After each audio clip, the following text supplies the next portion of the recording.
Welcome to Mold Breaker VGC. This time I'll break down this team which I used to reach Master Board tier and the new Pokemon champions.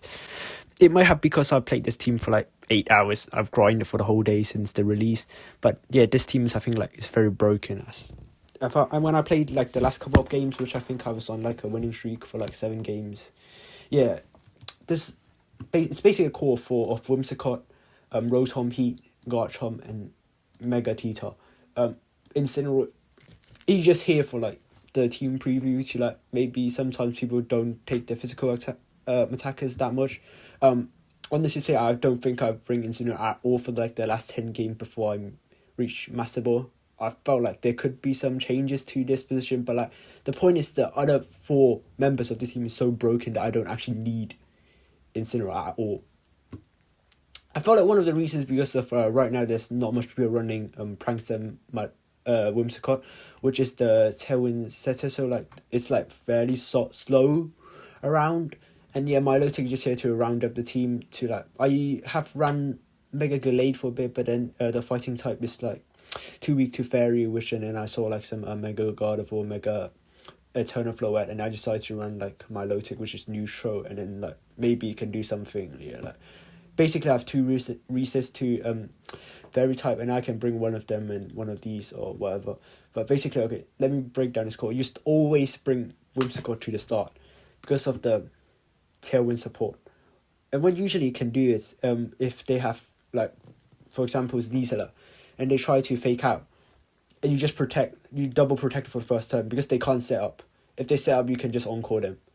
So usually you bring Garchomp or Rotom Heat next to your Whimsicott, and which sometimes, I mean, Rotom you can double protect. Sometimes, I don't know why people still haven't realised that Scarf Garchomp is a thing. They still like probably think too much about the normal Garchomp, which is supposed to be slower, and most of the time they still fake out into Whims. So you just attack with Garchomp anyways. But then most of the time, it's even if they predict you and faking up into Garchomp, you won't lose too much momentum anyways, and you just pick it up afterwards because of how strong this team is. The synergy of this team come from Garchomp and Rotom Heat, which they have the Discharge and Earthquake, and it's so broken because you basically have 2 spread attack. And I don't know why people don't run Wide Guard. I mean, maybe there's only like Pelipper and Aegislash have Wide Guard, which is runnable. For other teams, mostly they're not runnable. But yeah, you basically just spam Earthquake and Discharge because you don't hit your teammate. But like most of the other time, sometimes I just like hit my teammates anyway because it doesn't matter if it wins you the game, because like most of the Pokemon in this meta is literally weak to ground, like Sneasler, Incineroar, Tyranitar, Excadrill, and yeah, like other stuff.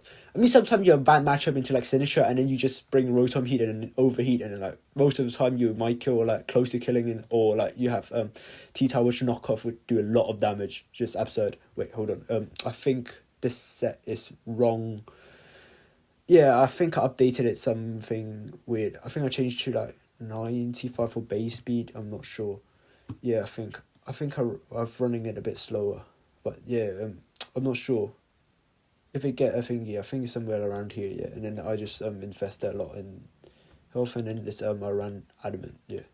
I think that's what I'm doing with Tita. It's like that spread will outspeed Sneasler non-burden boosted when it's not megaed. When Tita's not megaed, you can already outspeed Sneasler.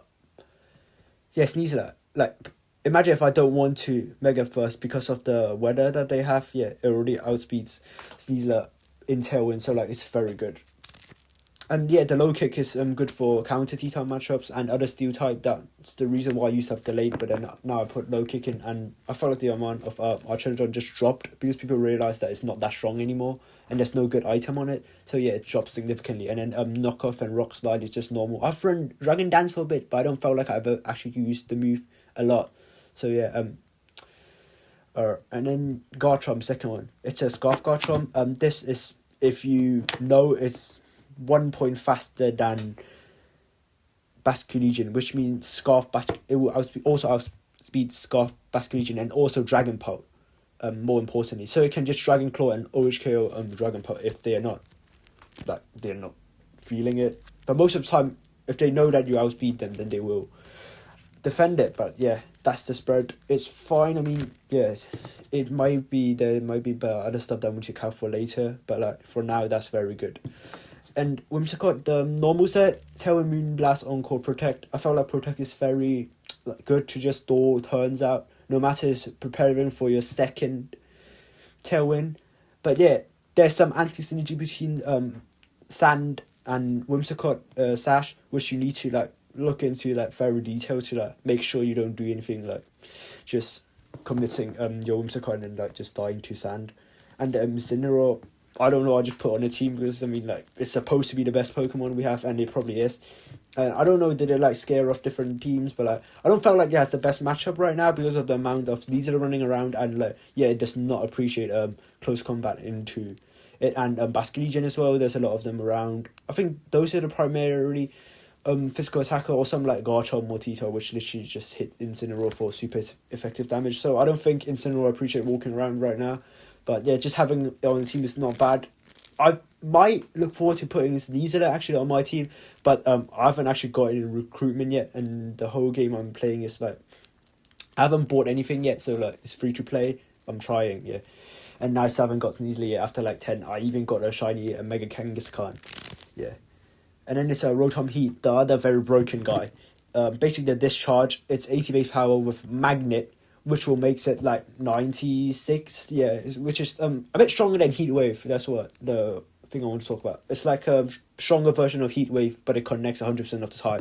And with all the Pelipper's running around, and Basculegion and whatever water types running around, yeah, it hits a lot of stuff for like very good damage, and like Charizard and whatever, and most of them is neutral damage. I mean, sometimes there's some ground type running around, but then you have Milotic and whatever to like help up. And I think there's a funny interaction is between even if I use Overheat and hit something, the Volt Switch still like one of my games brought a Pelipper back down to Sash in -2, so like this Pokemon's also very strong. I felt like I prefer Overheat more than Hydro Pump, which is the other Rotom that I see people running. But yeah, I felt like Milotic does a better job than just running Hydro Pump because Hydro Pump is too much.